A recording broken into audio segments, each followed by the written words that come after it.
I watched my mother work in factories. I watched my mother become a maid. I watched my mother do, all kind of menial work. So it was extreme poverty until about 1978. Who is Kathy Hochul? Governor Kathy Hochul is the governor of New York State. Prison is extremely dangerous, extremely depressing. It's torment, man. It's horrifying. Let's talk about the Sean Carter Foundation. Mrs. Dr. Gloria Carter and Sean Carter Foundation students were instrumental in change.org petition, going through literally thousands of transcripts. When you got locked up, what was your mental frame at that moment?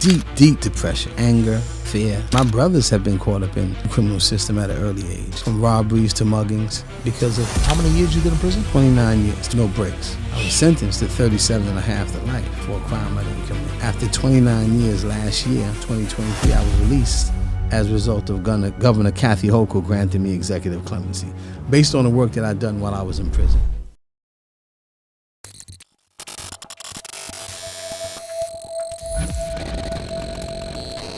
Yeah, Podcast Central. Coastal Chronicles NYC is your boy, Tank Sinatra, a.k.a. Taino Domingo, a.k.a. call me anything but late for dinner, because I like to eat. I got the activation king to the left of me. Dren Star, talk to the people. What's happening? Yo, 2025, you don't have to change that late for dinner shit. It's cool.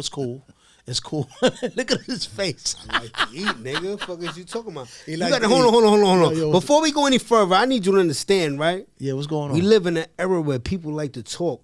Yeah, and say, but you like to eat. Hold on. I say to eat because it's like, you know what I'm saying? No, that shit rhyme. But we live in an era where people love to say shit and add adjectives to who you not. Oh, so I'm just saying, call me anything but late for dinner. Okay. I could care less. All right. Call me a beach ass sneaker. Call me whatever. Guess what? I'm right next to Dren Star. I can give two shits about who you fucking talking about. This is the last part of 2024. By the time this airs, we're going to be in 2025 because by God's grace, we're going to make it. Amen. You know what I'm saying? We can't take anything for granted because you could be here today and gone tomorrow. Yes, we sir. see it happen all the time. But this is going to be a real one. You know what I'm saying? Like, all the parts we do is real, but this one right here is going to hit home. You know what I'm saying? Because we all come from that struggle, but I can't even compare myself to the guests that we have coming up. But before we get into that, shout out to our sponsors, Red Bull. And, of course, if I do say so myself. We blessed 2 times. If I do say so myself. Blessed 2 times. This part is powered by the Do Say Gang. Do what you do, brother. Let's get it. Listen, this is real life. You feel me? A man's life was ultimately shaken to its core because of nefarious police tactics and a system that allowed it. When he was 23 years old, he was arrested and charged with a murder he didn't commit. The NYPD violated his rights at every turn, from ignoring his lawyer's invocation of his 6th Amendment rights to the staging of an in-person lineup without notifying his attorney. The evidence, flimsy at best. Shell's casings selectively collected a so-called witness with a shady background who was paid off to identify him. This wasn't justice. It was a setup, and it cost him 29 years of his life. Who is this man? He's not just a survivor of injustice. He's a fighter for change. Today, he's a client advocate for Queens Defenders, where he leads innovative youth programming to help court-involved clients make better life choices and pursue meaningful careers. He works tirelessly to educate young people about their rights under the 4th, 5th, and 6th Amendments, teaching them how to safely navigate interactions with the law enforcement. His story isn't just a cautionary tale. It's a rallying cry for accountability and legislative action to ensure no one else suffers the same injustice. He's living proof that while the system can break you, determination builds you back stronger. With that said, let me introduce you to the epitome of resilience, Bruce Bryan. I don't know if you're familiar with the parable, the dandelion and the wild orchard. Well, the wild orchard, it only thrives and grows in a particular environment, right? A dandelion can thrive in just about any environment. So sometimes it'll snow outside and the snow will melt and you see a dandelion just coming through the grass or the crack in the concrete, right? So I decided that, I had to be that dandelion. I was going to thrive despite where I was at. When they took him, they took me. So I get them back. Whether you're guilty or not, you still want to honor the potential of that life that was lost. Despite being not guilty, incarceration was always in some way trying to honor the potential of Travis Lilly. You got to be there to support him no matter what. He deserves everything that's going to be coming to him. You think I'm walking? I waited too long.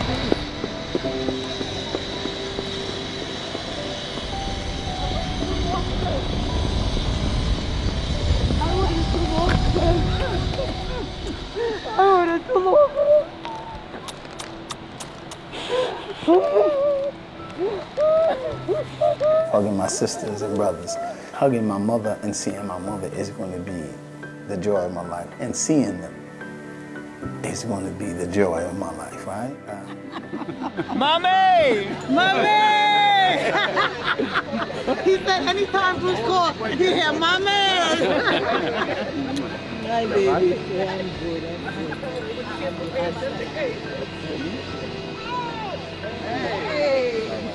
Man, I can't even describe it. I'm excited. I feel the love and the support, and I'm just free. No cuffs on, I feel free.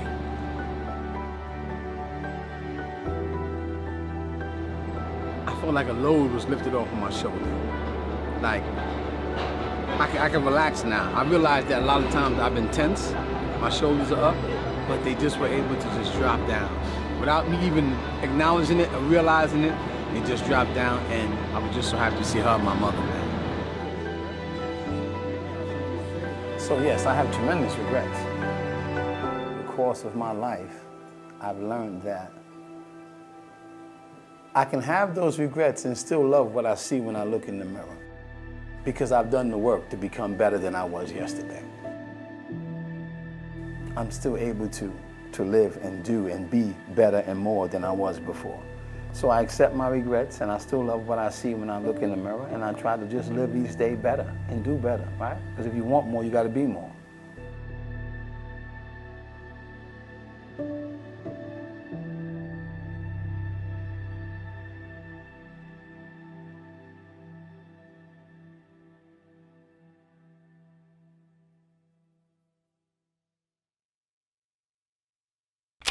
Welcome to the show, my brother. Thank you so much for that awesome introduction, man. Yeah. And I'm honored yeah. to be here amongst my brothers, that, represent the struggle and are doing the work out here, changing lives, man. And I'm honored to be here, and I deeply appreciate it, man. Words can't express how much this means to me, and I genuinely mean that. Appreciate you, my brother. We met a couple weeks ago, and your story, I'm sorry to say, is not common in our society. You know what I'm saying? But the fact that, with some people that could sit back and be on some woe is me type of deal, you said to yourself, regardless to whatever the time that was spent, being, like we all know, not guilty of the accusations, you said, I'm going to use that time to better myself, and at the same time, I'm going to help someone to not be able to fall in the same pitfalls or be in these cages as we was. You feel me, my brother? Yes. And I appreciate you for that. But like we like to do around here, we like to give people background so that people that can identify with stories understand, and feel like, or be like, because at the end of the day, we just want to touch one person, even though we going to the masses, whoever sees this. But if one person can identify with it, or just somebody who's wrongfully convicted can see this and be like, I'm not the only one. You dig what I'm saying, my brother? Absolutely. Yeah. So let's start with this, brother. Tell the people where you grew up, your environment, your family structure, things of that nature. I originally was in the Lower East Side. My mother and father migrated from Antigua and Dominica, West Indian islands, very small islands. We lived on the Lower East Side, East 10th Street. At the time, my mother had 6 children. There's me and my father and my mother and my father's brother and my aunt living in a 2-bedroom apartment. So it was extreme poverty until about 1978 when my father was able to save enough money from his job as a waiter to buy a home in Queens, in South Jamaica, Queens, where I resided during the around 1978, going into the early 80s, during the onset of what we know to be as the crack era. And during that time, coming up in poverty, you start seeing and witnessing things that you've never seen before in your life, because that was on sort of inner city youth becoming involved in the sale of narcotics. And then you started to see the hip hop take on its own form. You knew about it from the 70s, but it didn't really form until the 80s and the 90s, and when this happened, in Queens where I come from, there were always crews. Queens was drug infested. There were crews in different parts of Queens. It was normally you wouldn't see a single person hustling. And the lure of that lifestyle and coming up, being one of the have-nots and in poverty, you kind of feel pulled in a different direction. While your mother and father has the greatest influence and they give you the tools, oftentimes the lure of the streets pulls us in a different direction. And we want more. So we have the ambition, but we just see a means to pursue it in a way that seems fast and a little flashier than working 9 to 5 as a waiter, as my father has always done. So that was kind of like the beginning of my introduction into what we would know as the street life. What we know as to be on the corners, to be in the hood, and to hustle, to try to make ends meet, right? To try to rub 2 nickels together. Parents couldn't buy you no sneakers, so you try to go out and get them yourself. You try to hustle and get your own sneakers or get your own jeans, your own Lee jeans and your own mock neck and alpaca and all that. You try to get that for yourself. So you find yourself engaging in small level hustling and gravitating to the streets, which was the beginning of what we know to be, oftentimes, man, that stuff pulls you in and you become so entrenched and driven by what it is that you feel is undeserving, right? You're driven by the fact that your circumstances are so bad and you see others around you making a way through this means, and you ask yourself, why can't I do it that way? So was it mainly materialistic, or was it just living situations? It was definitely living situations. There was definitely a need. There was definitely a need. As I said, we come from the have-nots. I mean, holes in the bottom of sneakers, trying to wear your brother's old clothes and wear. So that was really a need. It wasn't about just a desire. It was a means to an end. It wasn't just to be flashy or to buy jewelry. It was actually to eat and to live and to help your mother, who you always saw struggling, right, with menial jobs. It was actually to help your father, who you always saw struggling. So that's really what it was about. And even today, working a 9 to 5, one of my biggest joys is being able to say, Dren, I'm home with my mom. I just got to take her shopping, food shopping or something like that. That's, I'm driven by that today, right? And even as a young person, I was driven by that. I just saw a different way of trying to get those, rub those 2 nickels together. You know what I mean? Mm-hmm. Mm-hmm. And So, with a young mind, you kind of feel like you become more impressionable at that time in your young age. So let's talk about the time you did. How many years you did in prison? 29 years, 29 calendars, we say. 29? 29 straight, no breaks. I was sentenced to 37 and a half to life for a crime I didn't commit. After 29 years last year, 2023, I was released as a result of Governor Kathy Hochul granting me executive clemency based on the work that I'd done while I was in prison. Okay, so technically you're still fighting the charge. Absolutely. Because she gave you a pardon, but you still gotta. Still in the courts and still fighting. So at any given moment, Mm-hmm. God forbid, a worst case, the carpet could be pulled from you. You could go right back inside. The carpet could be pulled if they see that you engage in anything while you're on clemency. Got it. But it can also be go the other way. So My so complete what's exoneration. a lot of the viewers that watch this, what is clemency? There are three types Hold of on. And who is Kathy Hochul? Governor Kathy Hochul is the governor of New York State. And there are three types of clemency. One is a commutation, which is the one that I received, where they commute your sentence and send you to a parole board immediately. Then there's a pardon, where many people may be getting deported, and in order for them to stay in the country, they have to be completely pardoned, where their record is completely wiped clean, right? Very seldom do you see that happen for people that are incarcerated. It has happened, but it's like 1 in a million. Normally, they'll give a pardon to someone that's already free.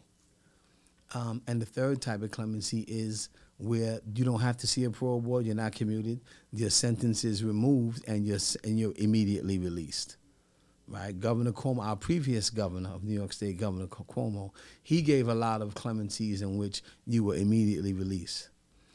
Governor Kathy Hochul more so gave commutations and allowed you to see the parole board, to give them an opportunity to interview you. Can you describe to the viewers how hard it is to get one of those?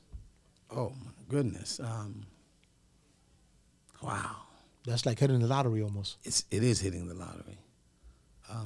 One person received clemency this holiday season from Governor Kathy Hochul.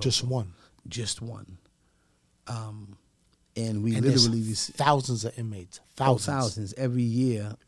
Law professor Steve Zeidman, who was the leader of my clemency, he received 860 applications this year. One person received it. So it is hitting. It's pulling a needle out of a haystack, man. Pretty much. And we say, man, you got so many deserving men and women that are incarcerated that deserve it. But it makes a difference in that one life that gets it. And that one life can have a ripple effect and impact others. But you still yearn, and you still, for me, I get phone calls every day. Like I was just in the other room and I got 2 jail calls, right? So guys are asking me, yo, y'all working on my clemency application? Or, yo, my nephew got a gun charge. And I accept phone calls all day, every day. And my mission and my purpose is to see other brothers and sisters receive what I received, some relief, because prison is extremely dangerous, extremely depressing, and it's torment, man. It's horrifying. So, real quick, right? I need the viewers to understand. So, you felt when you was, I don't know what age, but you felt like it was time for you to step out the porch and try to help out your family. Was it somebody that told you to came with you with a proposition, or it was something that you said to yourself? Because Jamaica, for those outside of New York, you got the Supreme Team that time. You understand what I'm saying? Was it somebody that said that you was cool with? Yo, we could do this, that, and the third. How did you step out the porch? Well, to be honest with you, when I used to see like a Jamaican crew, like around 163rd and 89th Avenue, I used to always walk through that area, and I would see them young guys my age hustling, 12, 13. At that time, they were selling nickel bags of weed in the brown envelope. And no one ever said, yo, won't you come and hustle for me? I actually inquired, right? I saw opportunity, and I pursued it.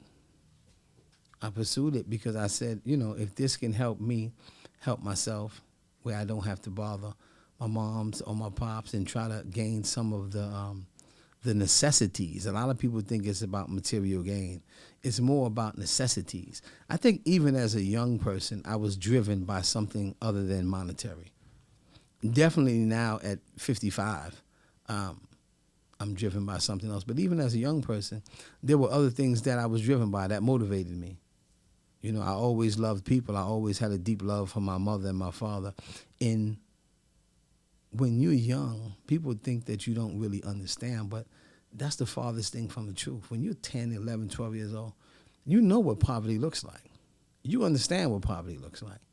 You know, despite the love that you feel at home, that your parents, you know, strive to give you, you also understand that a lot of the arguments, a lot of what, you know, some people may call ass whippings that you get from your parents, a lot of that stuff comes from accumulation of stress, deep-rooted stress from poverty.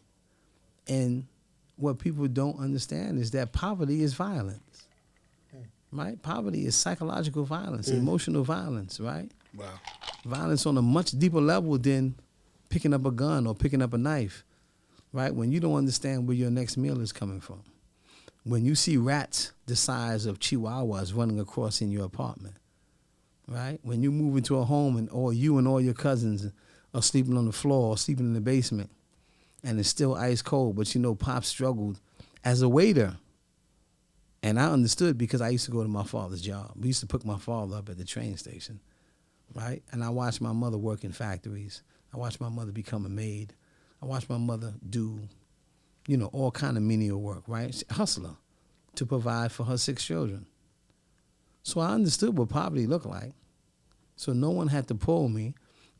I saw it, I was influenced by it, and I saw an opportunity, and I decided to pursue it.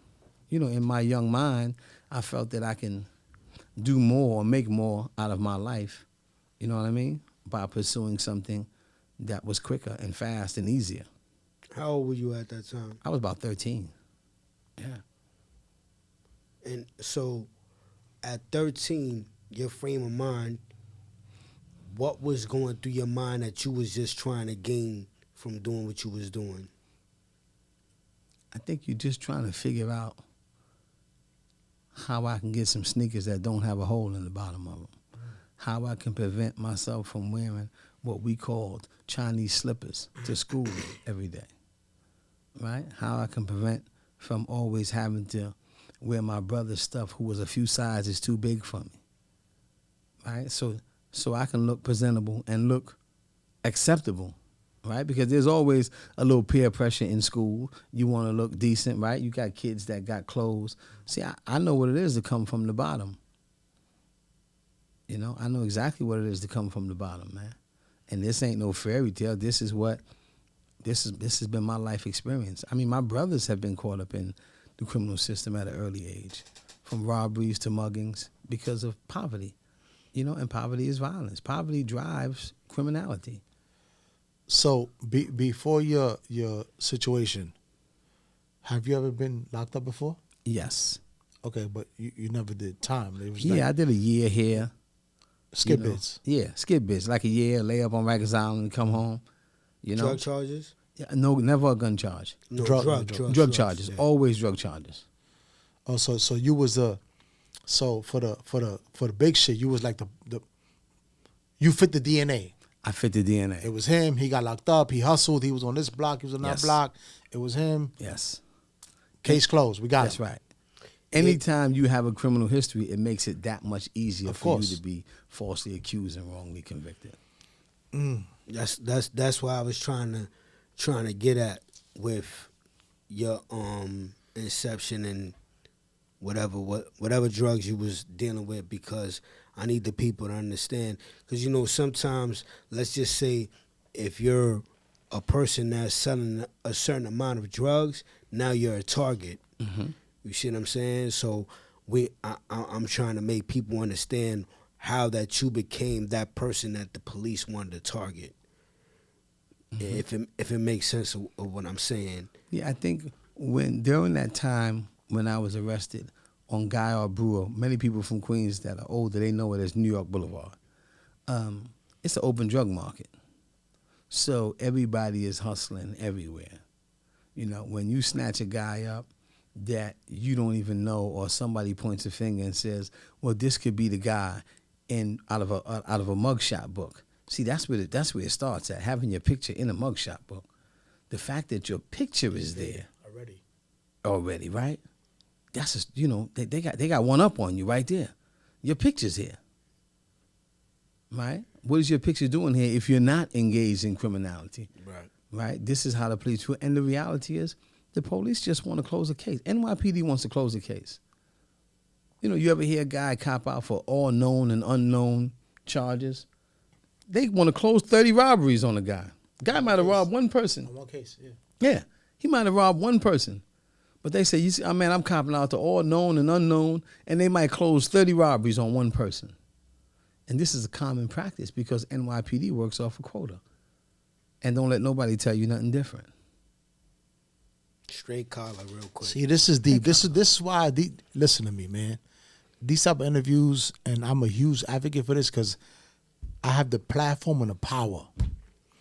All this political corporate shit, I'm not with it. Niggas know I'm ready to lose my position, my title for what I stand for. You know what I'm saying? Like what he's talking about, this happens. It happened to me. It happens to everyday people, bro. But when you have a voice and you have a fucking army behind you, they try to silence us. Let's talk about the Sean Carter Foundation, Rock Nation family, and how they helped you get to where you are. Absolutely. How you made it to this room now that you're free. Absolutely. Absolutely. I tell people that one thing, the importance of clemency is this. What the work I've done in the last 18 months, it would have been impossible to do had I not gotten clemency. And of course, you know, Mrs. Dr. Gloria Carter and Sean Carter Foundation students were instrumental in change.org petition, you know, going through thousands, literally thousands of transcripts, combing through the record, working with my attorney, and I mean pounding the pavement for me to be where I am. I am, you know, I'm forever grateful for Dr. Gloria Carter and the Sean Carter Foundation students. In fact, I still speak to one guy, I still speak to several of the Sean Carter students, but one brother, Michael Payton, who interviewed me for the Sean Carter Foundation documentary, just called me yesterday and said, you know, I just want to tell you Merry Christmas, man. And the documentary, Dr. Gloria is going to release it soon, and, you know, you're a large part of it. And I'm just so grateful. And I always say my oceans of gratitude to them. And I don't just believe in words, right? I think that you express your gratitude in the way that you live, right? So my mission and what I do daily is a part of me saying thank you. It's a part of me saying, look, I had 37 and a half to life. I wasn't seeing the parole board till 2031. 20, he 31. just said 2031. And these were young students pounding the pavement for me. That's 6 years from now. Yeah. Just in case. Pounding, Do the math. pounding the pavement for me, saying, we got to get this guy out. Right? So this was a collective effort from Steve Zeidman, Dr. Gloria Carter, and Josh Dubin, and the Sean Carter Foundation students, because the reality is this. The youth were the ones putting in the work. They were pounding the pavement. So, see, I keep saying, I don't mean to cut you off, but reform is big, man. Like, reform, people like to look over it. Like, nah, reform is big. We have a gentleman here that did 29 years. And can you imagine anybody watching this? Put your ass in the bathroom for 29 years in the corner. That's right. With a toilet in the sink for 29 years, bro. For something you didn't do. Listen, at the end of the day, right, everyone in here unfortunately been in prison, and you need to understand that a lot of these laws are archaic because they were done decades ago that has nothing to do with what's going on right now and need to be reformed in themselves, because there's people in New York that got caught with 10 grams of coke, and they were doing 25 to life before the Rockefeller law happened. You understand what I'm saying? I'm not going to sit there and break down what the Rockefeller law is. You can look upon it yourself. But stories like this is something that's not common. This is regular in New York. You understand what I'm saying? But, Bruce, before we get into whatever, I need you to tell the people, how was it that you got incarcerated for your charge? Well, I made the perfect mix for a wrongful conviction. Like, the perfect ingredients were involved. Number one, I had a criminal record. Number two, I was in the area, right? At the Which time was that an it open drug happened? market at the time that it happened. Okay. No one knew me. No one knew anything about me. So, pardon me for cut you off. You wasn't a part of no crew. You was just freelancing. Never a part of a crew at all. I was actually with my girl at the time. Okay. Stopped, spoke to a friend of mine, stopped in a party store, right? My friend wanted to get some weed. We weren't there 60 seconds before a shooting happened. So you was selling weed. You wasn't selling coke. No, I was going to buy weed. Okay. I was going to buy weed. I went specifically to Guy R. Brewer Boulevard to change my girlfriend's niece's costume. Her name is Savitri. I'll never forget it. My girl woke up that day. Her name was Kamini at the time. And she wanted two things. She wanted chocolate cake, and she wanted to change her niece's costume because the next day was Halloween. This was October 30th, 1993. Yeah. This is why we were even in the area, right? I saw a guy that I knew. We had a brief conversation for about 30 seconds. During the course of that conversation, some guys across the street came around the corner, went inside of a beauty salon, walked out the beauty salon with the gun drawn, and a shooting happened. They started shooting at each other. Right? I took off, went to my girl and the cab driver's right there. Went to the cab.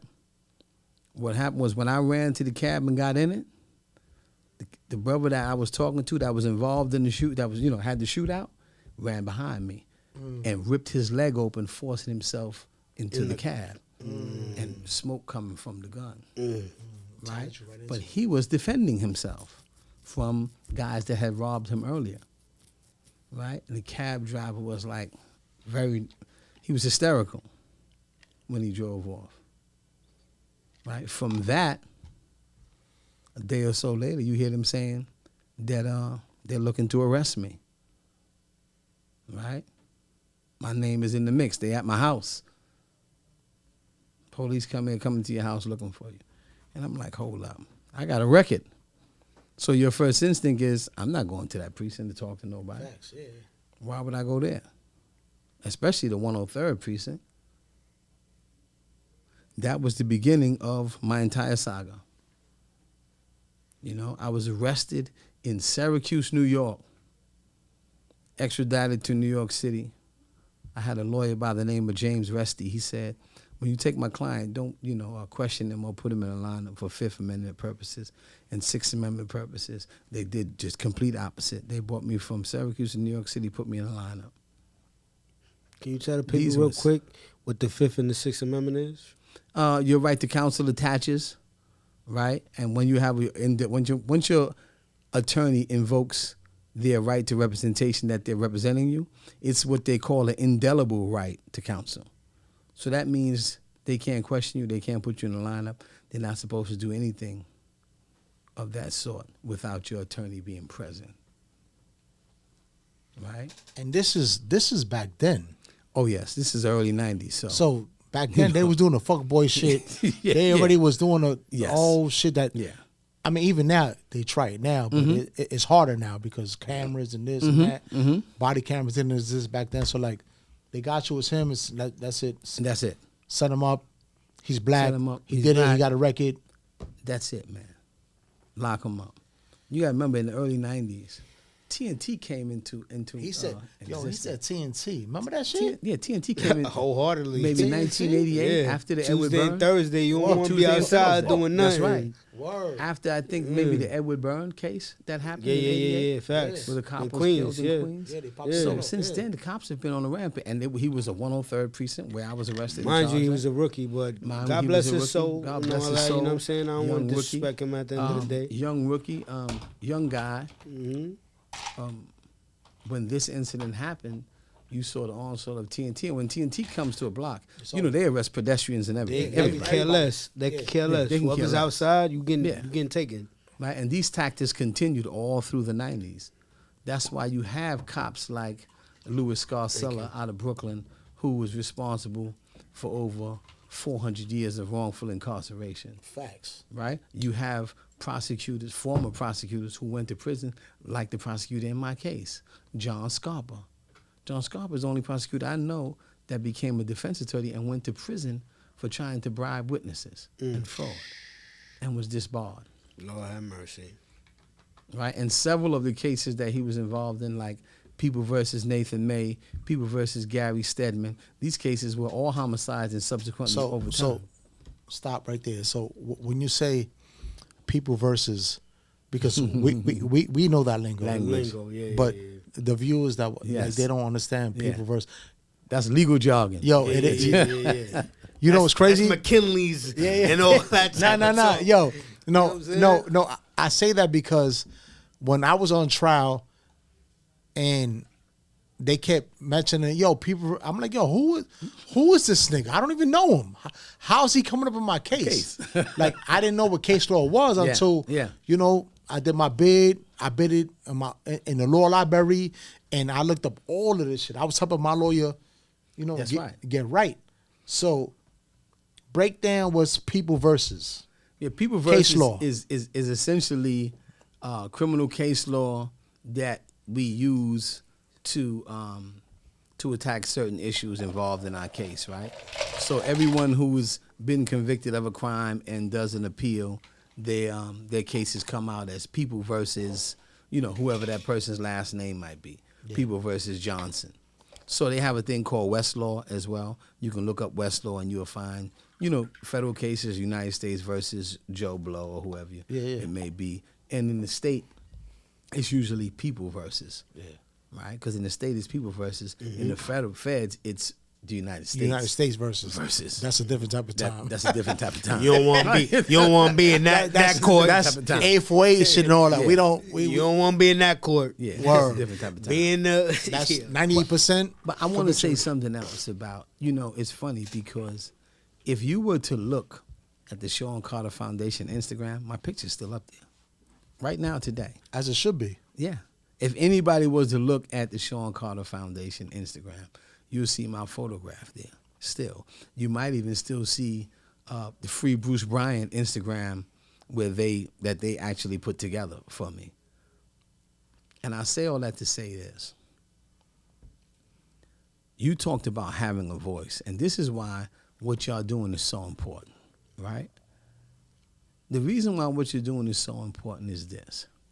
The vast majority of our people use technology and social media as a source of entertainment, right? Dr. Gloria Carter and the Sean Carter Foundation chose to use that platform as a source of empowerment. And that's the difference, right? How do we utilize our platforms? You see, do we use it as simply a source of entertainment? Now, you can use it for both, but in that entertainment, you can convey a powerful message because sometimes you got to come to the people in a language that they understand. Yep. And our young people understand hip-hop, right? They understand Duce. They understand the culture, the hip-hop culture, because y'all the culture, right? We the culture. Facts. So oftentimes, you have to come to people in a language that they understand. 100%. You see? But at the same time, that element of empowerment is fused into that message that you're delivering. And I say that that's so important. And I will commend y'all, right? Because, you know, this is what drives, you know, grown men, empowerment. Y'all ain't just driven by this ain't no entertainment. This ain't just an entertainment podcast. This is real life. This is real life, right? This is edutaining. You know, I got a call before I walked in here. And this is my word to everything. I got a call from a friend of mine, Andre Brown. 23 years, wrongfully convicted. Conviction overturned in the Bronx. He's been free 2 years. We know him as Tsunami from the penitentiary, right? I just had a long conversation with him and a lawyer on the way here. He did 23 years. He was released 2 years ago. He had 40 years. His conviction was overturned. The prosecutor in the Bronx appealed that conviction. Wow. Means they challenged the reversal. Yeah. And they reversed the reversal and told him that he has to come back January 6th to go back to the penitentiary and do 17 more years. What? Now here it is. This guy's been home 2 years with his children, working for a judge, doing everything right. Wow. And he's done 23 years. These are facts. And this ruling came down Christmas Eve. Ooh. And I said to myself, do these people sleep? Do they take vacation time? They care less. December 24th, this issue came down. He got word this morning, January 6th, we want you to return to court because you got to go back and do 17 more years. I had a long conversation with the brother over here, and I told him, I called several people and said, you know, we're going to come to the courtroom in droves. And I told him, I said, I'm doing my man podcast tonight. I'm going to mention you, man. I gave him my word. I said, I'm going to mention what you do. Shout out to Tsunami, man. You know? That's insane. But it goes again. I ain't surprised, but this is insane. It's a testament to these people don't let up. Right? The criminal legal system is a monstrosity. It's monstrous, right? And it doesn't let up. So when I used to tell dudes in the penitentiary, and they say, man, you got to give it a break, I said, they ain't giving me no break. Facts. So I ain't gonna never. They ain't never took their foot Bruce, off on that. You know what's crazy, Bruce? Right? Because I really want to break down everything of your conviction, how it was being in the system, and then getting released and all that. You know, a lot of people don't understand. You have Commonwealth states, you have other states. Commonwealth deals with their own laws when it comes to convictions and things like that. And then there's New York, and then there's LA, because I think New York, LA, and Florida has a different type of motherfucking when it comes to this whole situation, when it comes to giving somebody time. And it's like, how if a person is out 2 years and he's on appeal because something that you guys did wrong, wrongfully convicted, and you come back and you tell that person that he got to come in January 6th to do 17, where's the humanity at? There is none. Exactly. There is none. There is no humanity in that. Even if you say, okay, we overturned your reversal, but you did 23, we're going to give you time served. Keep fighting your case. That's what I'm saying. But you don't tell a man he has to go back and do 17 years after being home, doing the right thing. This man was working for a judge in New Rochelle, working for a judge with a youth program, a Supreme Court judge. And now you're telling him he has to return to prison? Insane. Right? You know what? Not to cut you off, right? He probably was in jail getting a lot of people off. Because my brother right here lived in the law library. Facts. And he was on his job. You know, Just like me and you, like me and you know, right? Shout out to, real quick before you go further. Me and you know, is dudes that get locked up and they stay in the law library trying to find the loopholes or see whatever's happening, and they like, nah, hold on, what's your case is what? Yeah, look, McKinley's back again. McKinley's consolidated law, New York versus whoever, and they're getting people home. So it's like, I'm not understanding. So in my mind, when you tell me that, in my mind I say, was he in the law library helping people to get home? Because that's the only reason that I can state, if you're working for a judge, how that judge is not advocating not to get this whole... Oh, he is. That judge is saying, I'm so writing my bad. a letter of support for him. I apologize. I'm just saying, I don't understand that logic. You know what I'm saying? It might be the Duce talking, but I let the activation king go ahead and talk. Listen, bro, we all... I get passionate when it comes to this shit. Nah, we do, because we all been in the system, bro. Like, we all had our challenges, our situations, but like, speaking to someone like, bro, on some G shit, like, I'm gonna tell the world this shit, nobody knows this until I'm gonna say it now. My father got murdered in prison, and I found out who murdered my father in prison.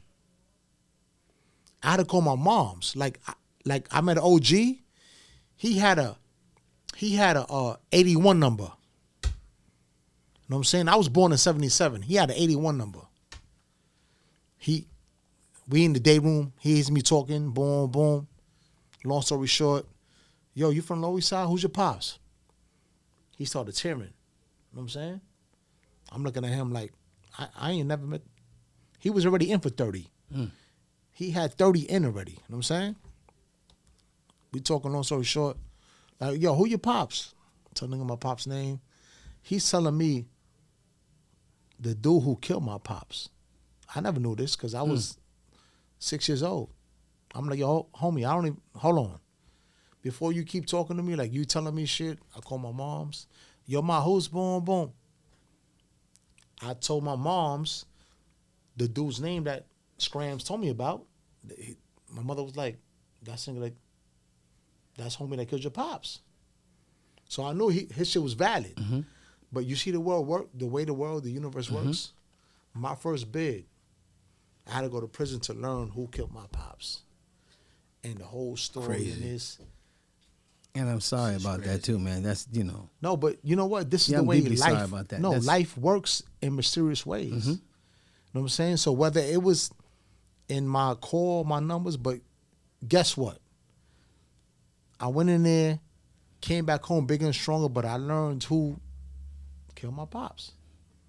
And the old timer that put me on to this shit, like, you know, he was valid. You know what I'm saying? But it's like, yo, sometimes things happen for a reason. We hate to hear that shit. We hate to hear it. Especially during when I that blew time. trial, it was like, yo, 15 years. And I'm like, all right, God has given me a sign. It is what it is. It's my sign. But guess what? I'm alive. I didn't have to do that time. We here. We back. We bigger and greater. You're here. You know what I'm saying? So, like, sometimes things happen for a reason, bro. We don't like to accept it, but we a testament, all three of us right now, in this room, and we got a whole army outside that back us up. You know what I'm saying? But your story, brother, is like 10 chapters, bro. Bruce, I need you to tell the people real quick, right? Because when my brother just said, when he first told me that, I was like, you feel me? At the end of the day, everything does happen for a reason. And hindsight is 20/20. When you got locked up, right, and they were blaming you for this situation, give us that whole, what was your mental frame at that moment? Deep depression. Anger, fear. You never want to be accused of taking a young person's life in a shootout, whether it's, you know, accidental or anything. You never want to be accused of that, especially when you are connected to your own humanity, right? You know, I'm my father's child. I'm my mother's child. And I know the values that they instilled in me. So I understand that, you know, I was so much more than what they were accusing me of. But to have that stain on my name and as a part of my family name was deeply troubling to me. It was deeply troubling to me, and I can't tell you the sadness. And, you know, even now when you ask me that, it triggers certain emotion because you know, one of the things about me is I live a life that's, for the most part, fully transparent, right? I live my truth. And it's different, and you know, it's no faking, it's no fronting with me. You understand what I mean? I am who I am, right? And I'm in touch with what it is that I feel. I'm very self-aware. And so for me, it's like, I can remember the moment when I was found guilty, the very moment when I was found guilty. I can remember the moment that Tell the people. I went back to Rikers Island. Tell the people how you felt. Because mean, I know what you felt, but I need the people to understand. Once again, you're wrongfully convicted of this crime, and you hear the judge before they put that gavel down. I didn't understand what life was doing to me, and I was completely devastated. I was devastated because before I got sentenced, I knew it was going to be a life sentence. And I felt I had let myself down. I had let my parents down. And I felt like, why is this happening to me? You know, I'm sitting in jail for a crime I did not commit. Why is this happening to me? I questioned God, right? You question everything that is supposed to be in control, right? You say, God, well, you know, what's going on here? I thought about what it's going to be like losing my parents while I was in prison, because I knew that there's a part of me that instantly felt like, You let them down? no, I instantly felt like I had to prepare myself for their demise. I was never able to articulate what I would tell someone with respects to losing your parents or the people that you love the most while you're in prison. But I knew The reality. I knew my reality, and there's not a day go by. And I'm telling you, homie, I'm telling you, bro, that was just at the forefront of my mind. And I lost my pops in 2017, but I prepared for that my entire bid. When's your Right? birthday? November 24th, Okay. Sagittarius, right? Sag. Um, You know y'all There's neck and neck. Yeah. There's something about November Sagittarius. 23rd, November You know 24th. y'all neck and neck. just I told him that. Just He was in in Africa case. though. He was Yeah. blessings. He was in Africa. Brother, let me tell you But something, there's right? something- I need you to pause real quick, and my apologies, because people say I be cutting people off, but I just need you to All the understand. time, by the way. We're gonna We kicking it, man. We having a Listen, conversation. You know, the craziest shit, right? What you said right there, I did the same thing. Because when that gavel hit and they said I got 13, I said to myself, my parents is this age. They might not make it. I might be put on that van to pull up to a funeral. You know what I'm saying? The only difference between me and you is that God let me be able to get home and I buried my father, but you didn't get that opportunity. You see what I'm saying? So what you just said right there, I felt right here because I understand. Like, people don't understand what it is to They see don't. somebody going, yo, where you going? I'm going to a funeral. And for you to be wrongfully convicted, listen, I wasn't wrongfully convicted, so it is what it is. But for you to be able to lose those years, how long was it the last time you seen your dad before you went to the funeral? Or Oh. did you go to the funeral? I went to the viewing, to the wake, Okay, yeah. shackled. Yeah, I already know the whole. Yeah. How long was it? Maybe 8 months, maybe a year. Damn that. When you was convicted to when you seen your pops. Oh, I was convicted in July 1996. Mm-hmm. So that was 11 years. No, my pops would come see me regularly. No. You're not understanding what I'm saying. That was 11 years that you was away from your father Oh man, till when you went to go see him in that casket. no, it was more than that. It was Okay. that was 7 Set years this- ago, 22 years. Okay. I was away from him 22 years before I went to see him in that casket. And, you know, in prison, it's business as usual. Ain't no time to mourn. I mean, I found out my father died on February 6th. I had class that night. You know, I sat in the classroom for the next month, and sometimes I would be sitting there listening to the professor, and I don't hear nothing they saying. You was And hearing, tears you is was and listening. tears are just coming down my eyes, right? And I'm telling guys, now I got allergies. My allergies are acting up, right? That's what I'm telling guys in class. I got allergies, man. You know, my eyes keep tearing. I mean, like this, that devastated me. You know, it took me a while to even go to my father's gravesite since I've been home. My sister convinced me, yo, Mom's is coming, why don't you come? I said, for what? I'm not talking to nobody. Because I always wanted to remember him as being alive. Right. And then I finally went. And it felt good because it made my mom smile, right? And so it felt good. But when I tell you, you know, I cry about my pops today. I'm 55 years old. And I ain't, ain't no shame in that.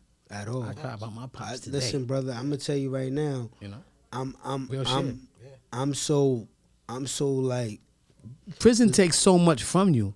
Motherfucker don't understand It what take the that toll, does man. to you, man. Especially like The things that we carry and that we bring with us.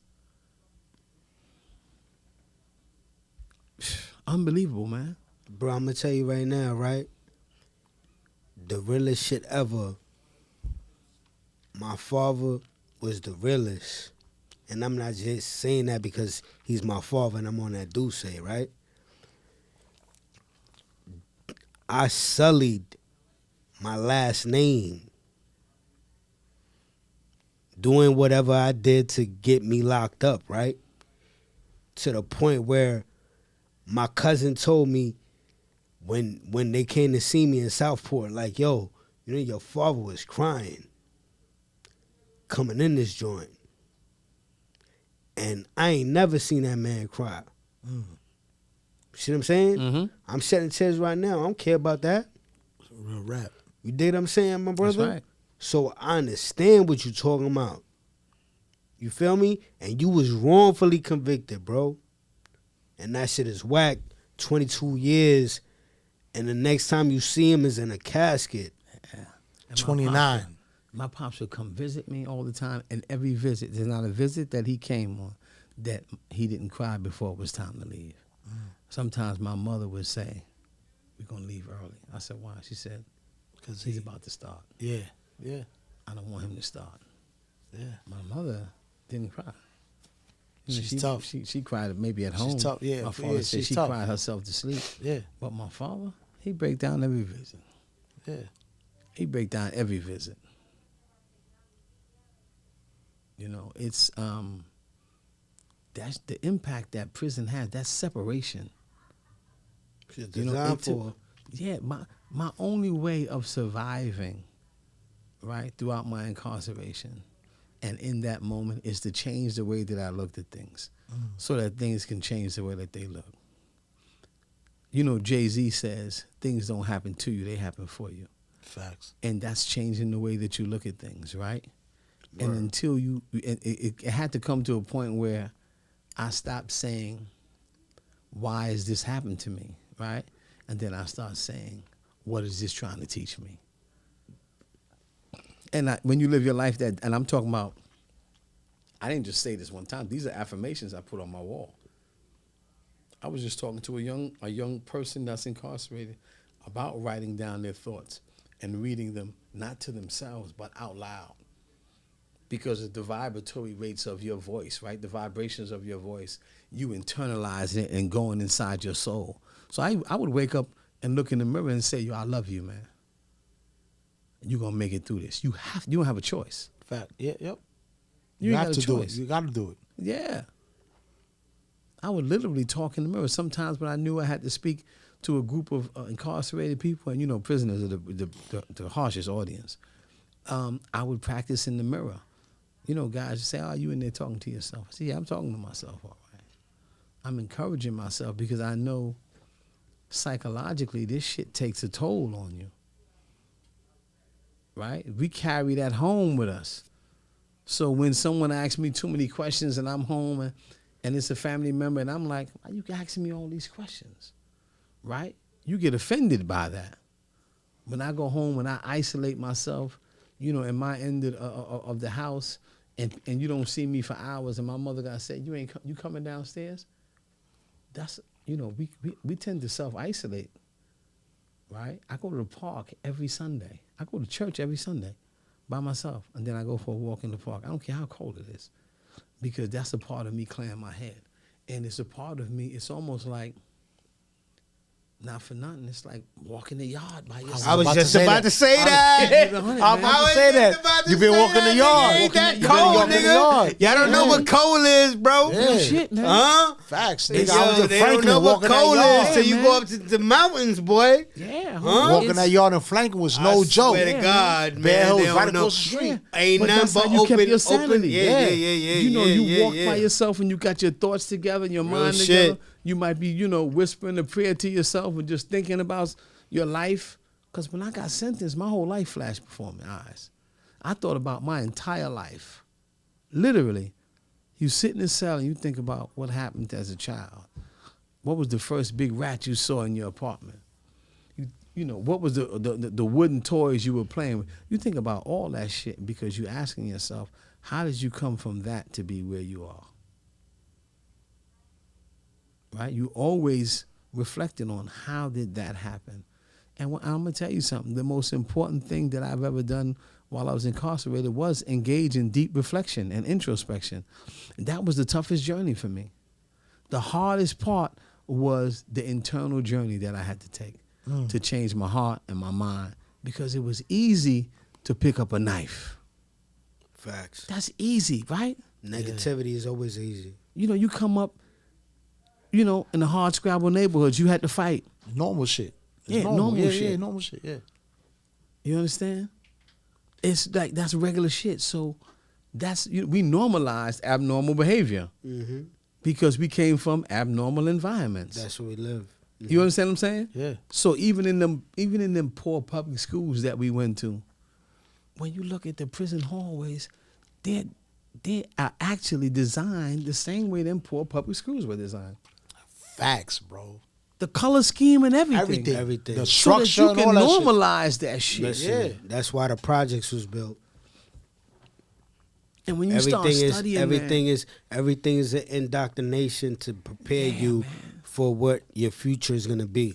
That's Make right. no mistake about it. That's right. Like, me and you understand this whole situation because we dealt with that, unfortunately. You understand what I'm saying? But do you know that based on your third grade reading scores, that determines how many juvenile beds that they build? That's crazy. You can Google it. You can look it up. These are facts. Any one of your listeners can look this up and do their research. Read the book, The Other Westmore, the governor of Maryland. You know, you can read the book, Undiagnosed, by Amari Baraka. They tell you these are all autobiographies by guys that have rest in peace, been Amari. caught up, right? Not that Amira. This guy's an Okay, actor. okay, but my he bad. wrote a book called Undiagnosed because he lived with dyslexia his whole life, and it wasn't until he went to prison and for a body in Louisiana, and the teacher said, "You got a problem reading." See, they don't care nothing about us where we come from. You know, just like it took me 20-something years to learn that almost 50% of people in prison are living with dyslexia. Facts. So when you see how many motherfuckers you know sitting in GED classes for 20 years, and you saying, what the fuck is he doing? He's still in GED? Facts. He was there in 2010. Yeah. You know what's crazy? I have a story that I tell everybody, like, all the time. Like, when I got locked up, niggas like drenched all in prison. Like, it was like, niggas didn't believe it. Nobody believed it. Like, Dren in prison never meshed. But again, shit happens for a reason, brother. Like, it happens. So when I went up, you know, you go through fucking Ulster, and then Ulster, they send you to where you're gonna go, boom, boom. Long story short, I'm in Franklin, right? Mind you, I just came off tour. I'm on $1 million tour buses. I'm on cloud 9, bro. So like, reality hit me like a brick. I went from a tour bus to a prison bus. That's how I'm gonna break this shit down. Yikes. So I'm shackled. You know how this shit go. I'm shackled That's up. right. You know, homeboy next to me, he talking to me. I'm not talking to nobody. Because my whole world is upside down. I can't, you know, a lot of dudes that do biz, they keep doing it. It's like a revolving door. It's like, you know, they got peoples in there, they got family. They don't give I don't come from that. I made one mistake, boom, boom, I had to pay for it. Big time, you know what I'm saying? So my bunkie, I get to Franklin, right? And he's like, yo, you read books? Never read a book in my life, ever. But he was talking to me so much that I said, yeah, I read books. Yeah, I read books. Let me get that. So he can shut up. So he can shut up. So you can shut the fuck up. Homie, like you don't even know me, my nigga. Like we don't even breathe the same air. Like you don't even know where I came from, bro. Like we not. I'm not gonna do this with you right now. Like you don't even know who I am. So I don't even know his name, but I thank this brother to this day, bro. He gave me a Michael Conley book. He said, do you read books? I said, no, I said, yes. But I never read a book in my life. So he could shut up. I took the book because I'm like, he can't offer me a book and still keep talking. That's right. Because I can't read it. You know what I'm talking. You know what I'm saying? So, old boy gave me the book. So, you know, we still in reception. You know what I'm saying? For, you know, a week or two, boom, boom. Best time to read. I said, yo, you got another book? Gave me another one. I must have read, because of him, I must have read 1,000 books, bro. Like in it. Like my family, everybody. So, you know, we get slingshots out, you know, our dorms and all that. I see no boy in the walkway. I say, yo, give me your numbers. He like, yo, what's up? You know, because, you know, niggas think it's beef. Yeah. If it's beef, I'm not going to ask for your numbers, bro. I'm going to get them. You know what I'm saying? You know, I send the packages and all that. He was like, see me get here, like, yo, why you did that, bro? I said, you know why, bro? You changed my life, bro. Because of you, I read books. He ain't know, nigga, you talk too much. Yeah, that's right. You was fucking my whole flow up. I'm not a jail dude. I'm not built for this shit. I can tell right. you know the That's ins right. and outs. You know everything about this. Yes, shit. You know everything, nigga. You know when the mail comes, you know this, slot time, all that. But I said, bro, you opened my mind up to a whole. That's because they always say the truth is in the books. Nobody reads the books. That's right. No one reads books. The truth is right there. You just gotta pick it up and read it. So, because of him, I did that. Then I hit the law library. You know what I'm saying? So, like, I say that to say, like, some things are a blessing. That's right. Whether you want to believe it or not, and it's too harsh, we can't dictate what's too harsh for us. We just can't. Facts. We know what we did. We shake and bake. We move. We got away with certain things. But when it comes time for that, when I went to trial. I didn't cop out. I went to trial. I went all the way. In Manhattan. So, you know, Manhattan, they smoke you. That's right. They smoke you. So I'm like, Whole lot. I'm going to trial. Hung jury. Oh, yeah? We're going to do it again? Yeah, we're going to do it again. Hung jury. You know me. Again, we in Manhattan. What's a hung jury? Tell the people what's a hung jury. A hung jury is when you go to trial, in order to get convicted in New York or the world, there's 12 jurors. All 12 jurors have to say either guilty or not, or 12.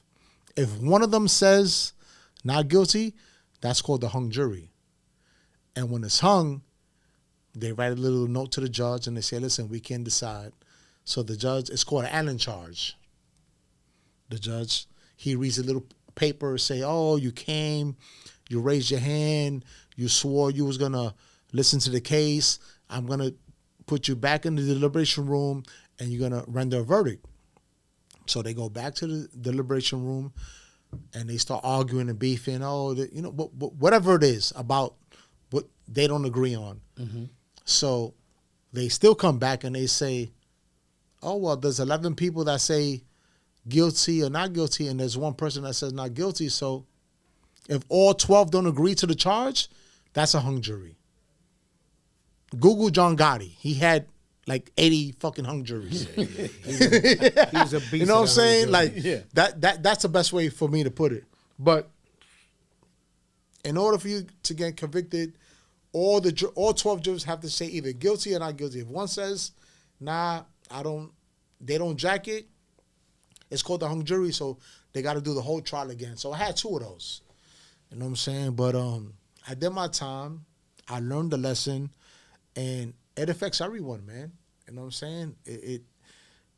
We're humans. We're good people. You know what I'm saying? And Bruce's situation, an innocent man to do 30 years for them to get it right. Mind you, he's still fighting. He's not out. No, he's still fighting. And you know what I'm saying? Like, this happens to a lot of people, but for everyone watching this, it doesn't affect you until it happens to someone that you know. And it happens to someone in your family. And I'm gonna leave it at that, because I could really go in, but I'm not gonna get too crazy. But it happens to a lot of people. Like, you know, the Meek Mills is cool because he's a rapper, he's an artist, so he pops a willie while he's on probation and he does 3 years. But we got gentlemen like this that never popped a willie in his life. Never. Was at the wrong block at the wrong time. But because he has a criminal history like myself, Just you get typecasted as in Yeah, in like acting. they pull up a picture and they say, yeah, that was him. And this it ain't nothing new, man. But I'm glad he's home now, and we can speak about it. He's still fighting a battle. He's not off the hook. He's not off the chain. But this is an eye opener, man. You know what I'm saying? So, Rock Nation, the Sean Carter Foundation. Let's Shout out to them. Let's speak Absolutely. on that. Like Absolutely. what role did they play in your release? Oh man, look at your Instagram. You'll see me all over there, man. I mean, those kids were coming to visit me. Derek Hamilton would bring up 2, 3 students, 5 at a time. Sometimes 2 would see me in the legal room with a lawyer, right? Then I would come out, and 2 would come out on a regular visit. But they would come, take notes, comb through my record, comb through everything I've, accomplished while I was in prison. And there was one point where they said, we want to go see him and get everything from him, right? Because we have some questions that only he can answer. And I remember they came up, Sam and a few other young people came up. Me and Sam still tight. And when they came up to see me, I gave them a folder this big. And it was the answer to everything that they needed, right? They needed to see who I was today, what I've been doing with my time. Because you got options while you're inside. You can either become bitter or you can become better. Yeah. I chose to be better, right? Initially, I think that there's a sadness and a bitterness and an anger. But when you begin to read and study, and when you begin to study yourself, you realize that you got to start doing things. And I was able to provide our young people with everything that I've done while I was incarcerated. And when I tell you they built that change.org petition, and they started working it to the point where thousands and thousands of supporters started signing that petition saying, he's not only wrongfully convicted, look at what he's done with his life while he was inside. You know what I mean? This man managed to thrive while he was inside and do some exceptional things. We think he deserves a shot. And once you convince them young people, there's something about them youngsters, man. They fight a little different, man. They know what it's, they know how to use social media as a source of empowerment. Of course. Again, right? Because they were all smart. Because one thing about the Sean Carter Foundation, they were taking students and putting them through school. So these students were not just, your average Joe Blow. They were educated young people. Of course, yeah. That's the point. Very, very important. And we had a big celebration, man, even before I walked out. And we developed bonds. It wasn't until I walked out and I met Dr. Carter and I got to really tell her, How was that feeling? This is Jay-Z's mom. It's Jay-Z's mother, man, a black woman. It's a black woman that said, ain't nothing like a strong black woman. Do, right? She did what you talked about earlier, right? She said, I'm not going to use this platform, my son being a huge entertainer, as something to entertain. I'm going to use this platform to do something positive. To make a difference. And when she saw me at the gala last year, it was unbelievable. Shout out to Dr. Carter. I was there and I left early. I was there. I didn't know you then. I would have stood. That's right. I was there. I got to see her there. I got to speak to her there. You know who was at the table that I sat at? Jacob the jeweler was there with Josh. Okay. Derek Hamilton, Legal Beagle, and quite a few other people. Did they know who you was? Josh told them, and Josh they put a little clip on the screen at the gala. Yeah. And I met a few people from Reform. And Josh actually spoke to Jay-Z about me. But the first time I really got to thank him, him and his mother, the second time I got to thank him was when I presented her with a painting to give him, and she put it in her office. She said, I ain't giving it to him. He can see it. When it's hanging up. Yeah. She said he can see it. We on the same floor. Yeah. So he got to see it in her office. Fire. But at the Fanatics Fest, right? This past, you were there too. Yeah. This past. Of course, you and I were up there. Yeah. I got to thank him personally. You know what I mean? And he was like, "Oh wow, man," and we got to embrace, and I just was expressing my appreciation, but more so, I try to live and do the work because there's so many people that are just like me, men and There's women. a lot of work to do, incarcerated. man. There's a lot of work to do. Yeah. You know, that are doing, you know, things that you wouldn't even think about a person doing in prison, right? I mean, across the globe, right? This movement is not just here. I can't wait to tell her that I was able to go to Africa and speak in prisons in Africa, in Kenya and Uganda, and speak to men that are on the condemned unit. The condemned unit in Uganda and Kenya are men and women that are sentenced to death. It's done. To death by hanging. Damn. Right? They're called the condemned. And I had the opportunity to go in there and speak to them and hopefully give them some inspiration and some hope, because I believe that wherever there's life, there's hope. I don't care what the judge say. That's a man just like us. Yep. There's something greater at work, right? Mhm.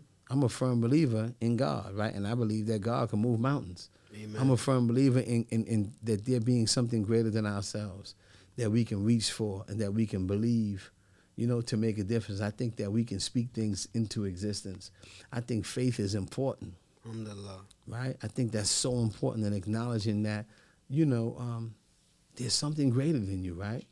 And just be, with humility and gratitude, good things will come into your life. And we don't have to simply go through things. We can grow through them. And that was my attitude. I'm going to grow through this, and being able to have young people from the Sean Carter Foundation embrace me like a big brother and communicate with me and start coming to visit me. It's like my whole spirit was lifted. My whole attitude changed, and everything was like, it was life. Yeah. These young people were breathing life into me, right? And for me, my gratitude is doing the work every single day of my life, right? Everybody find their purpose and they find their gifts in different walks of life, right? And sometimes you got to grow through something to find out what that gift is. And like you said earlier, everything happens for a reason, right? Like Jay said, right? Things don't happen to you, they happen for you, right? It's just that little bit, that small change. You know what I mean? Instead of saying, I gotta get up this morning, you can say, I get to go out this morning. I get to go see Dren and them tonight for the podcast. Not I gotta go see Dren. Nah, I get to see them. I get the opportunity to go vibe with my brothers because we have eaten of the same loaf. Bro, We come from the same struggle. We understand that. 100%. We've been in those positions. So it's just, sometimes it's not changing the word, it's just changing a letter. That's it. And it can shift that entire mindset. That brown tray we used to eat out of. That brown tray we used to eat out of. You know Real what shit. I mean? Homie, I had the opportunity to spend Christmas with my mother yesterday. All day. Alhamdulillah. My brothers, my sisters, they came up, exchanging gifts and stuff. And we spoke, right? We spoke. That's right. We spoke on Christmas. You like, yo, I'm going. No, I said, no, that's Christmas. The day after. That's We right. spoke. That's right. That's Real right. nigga shit. Know what That's I'm saying? real nigga shit, Yeah, man. bro. Real shit, man. Listen, bro. So this is a blessing, man. Meanwhile, I'm talking to guys with 50, 60, 75 years. Yo, can you get Football a lawyer to help numbers. me? People don't understand that, man. And sometimes, not for nothing, I keep it 100 with you. A lot of my friends, a lot of people say, oh, me friends in jail. Same way you sent that guy a package because you considered him a friend because he opened up your worldview by, opening you up to books, right? I left friends back there. I got friends locked up. Bro, you wanna know some crazy shit, Bruce? Me and him met in prison. I didn't care what he was before. First of all, I didn't know.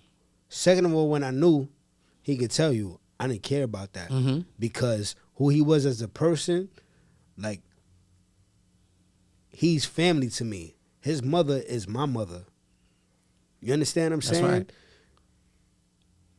It's people in prison that I hold dear to me than people that I knew since I was in elementary. That's right. I call them my 180 niggas. Just in case y'all don't know what 180 is that's what we use to cook our food. Or what's 190? 190. 190. That's the hot water for that tea. Yeah. That crackhead That soup. hot water that we needed to cook our food, it was 190. So we used to put it in the garbage bag to cook our food in. So I call them my 190 niggas. I don't do day ones like y'all do day ones. I do 190 niggas. Because at the end of the day, the struggles that we did, because he was a chef, just like I was a chef. Yo, what you got? And we chef and we break bread up north. You see what I'm saying? And that's the realest shit ever to me. So I can totally identify what you saying, people that we left behind, because we did leave people behind that's never gonna come home. Yeah, man. You know what I'm saying? It's unfortunate, but at the same time, we still there. See what I'm saying? And you know, and society would say, well, how can you say these are good guys? Because people are more than the worst thing that they've ever done, right? So a guy might have a homicide, a guy might have 75 years, and you say, how can you fight for somebody like that? Right? How long is enough enough? When is enough enough? Is this really a Christian society that believes in redemption? If you believe in redemption, then you believe that incarcerated people have redeeming value. People have value, man.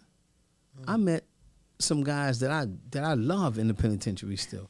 They call me all the time. Real and shit. I got friends that I know from the street that are still in the penitentiary, whom I love. And there are some nights, some days I sit around like I walk in the park and I might cry on the phone with one of them. Real talk.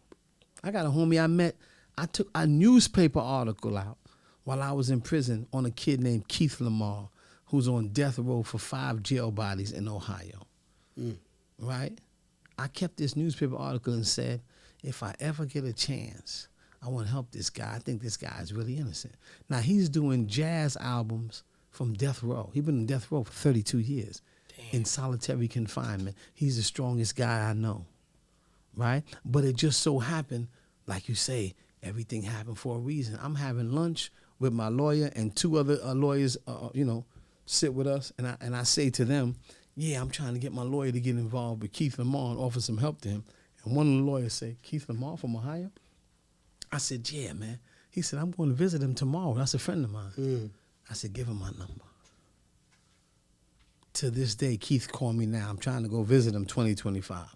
He called me now. We done got tight. And this guy, when you hear the beauty in his voice, when you hear his poetry, when you hear him speak, you say, hold on, man. There's beauty in this, right? Enough is enough. There's beauty in our people that's locked down, man.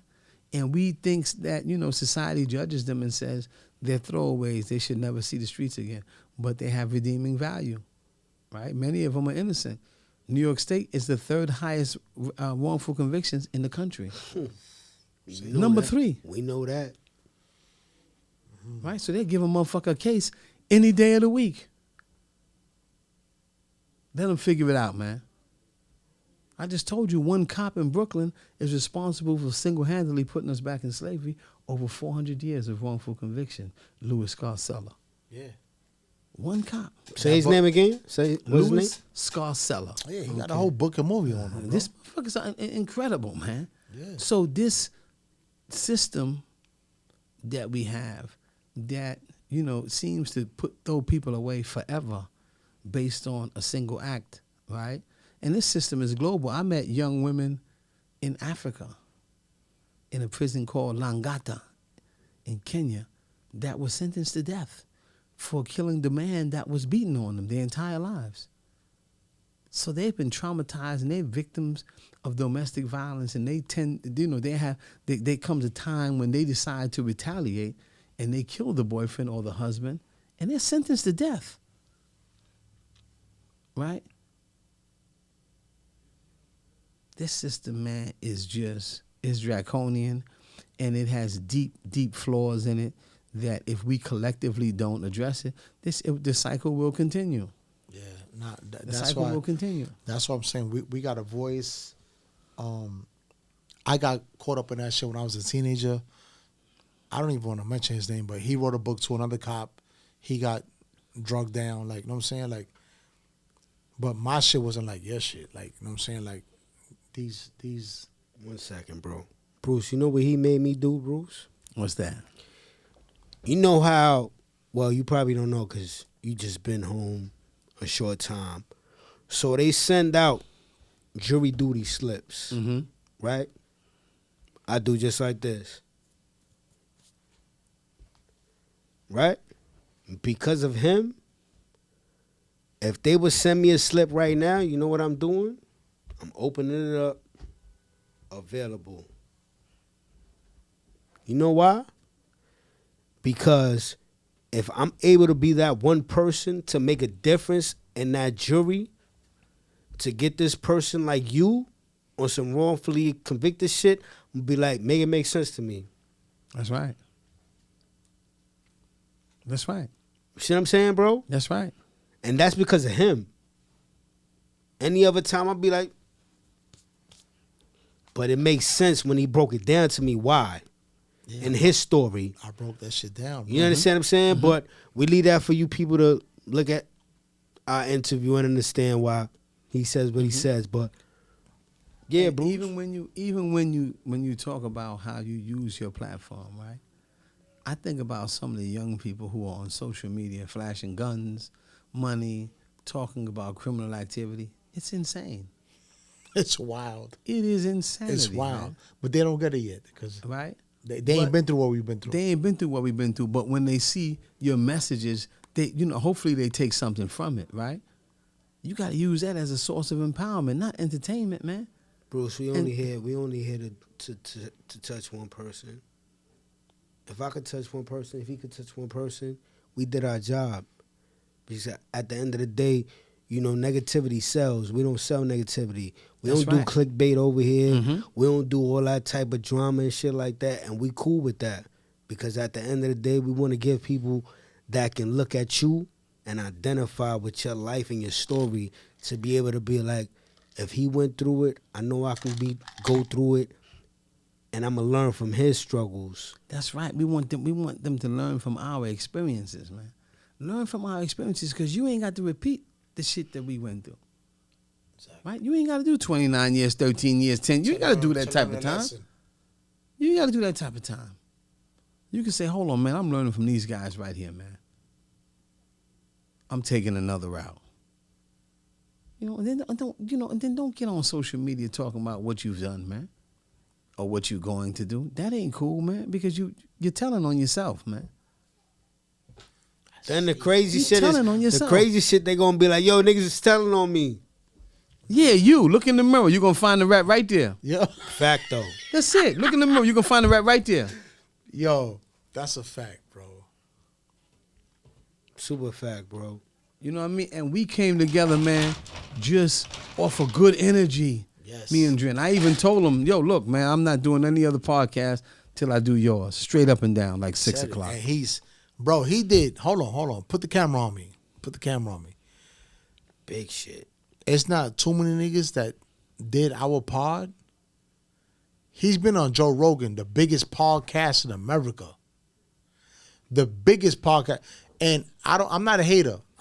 Listen, Joe Rogan is Joe Rogan, bro. You can't hate on it. You can't filter that shit down. Joe Rogan is Joe Rogan. My brother Bruce did the Joe Rogan podcast, and he came straight to the Duce Lounge after that. I ain't got nothing to say. I want to piggyback off what my brother said, right? The fact that Bruce did Joe Rogan's podcast, I need you to understand, right? Because we about to do a part 2 to this, right? I need you to understand that if he's on that echelon, because Joe Rogan is top echelon to where we're at right now, and, I'm not going to sit here and sugarcoat this shit. It means that his story means that much that he's on that platform. For a reason. You understand what I'm saying? And the fact that he's here, that goes beyond saying. But listen, if Joe Rogan respects his story, we all need to respect his story because his story means that much to society. And he has people like Joe Rogan reaching out to him to be on his platform. Am I lying? Straight Not at facts. That's it. Brother, listen, man. Like I said, we gonna come back to this, brother. But I need you to understand, brother, we got you in your prayers. We got you in our prayers. Not your prayers, but our prayers. It, and if there's anything that we could do, listen. When we first met, you already felt the energy. That's right. That's right. We already felt the Yeah. energy, brother. We here We for clicked you. day one. We here for you. I mean, what no y'all cap, doing, man? No nothing. Like, listen. What y'all doing for the community is it. You know, that's it. And any way I can contribute to what you're doing, homie, I'm here. If I gotta drop everything I'm doing, Inshallah. I'm here, homie. Like Inshallah. that's what it's hitting for. Get the man. people your socials and all that. Let them know where they can reach you. You If can reach me on anything- Instagram, Bruce.Bryan, Bryan 24. Bruce.Bryan 24 is my Instagram. And I'm on LinkedIn, Bruce Bryan. Those are the only 2 platforms I'm on. That's it, my brother. Appreciate you for coming out. Thank you, And, man. You know, much success on 25, Yes. brother. Oh, I yes, appreciate we you, yes, definitely, yes, we definitely yes. gonna bring it back. Yes. I appreciate y'all, man. If y'all get a chance, look at my TEDx talk on YouTube as well. It's about children of incarcerated Shout parents all that, yeah, and the shout all trauma that our young people feel. So, He said you know, TEDx. yeah. You heard? TEDx, So our bro. brothers and sisters that's out there, you know, making huge mistakes, know that when you get jammed up, it doesn't just affect you; it impacts your entire family and your community, man. Bro, and what's crazy, that's gonna be on our next interview because we need to talk about your trauma. absolutely, because mental health is real. And I'll tell you about the first thing I asked for when I walked out. We'll save that for the next episode. Ooh, there you go.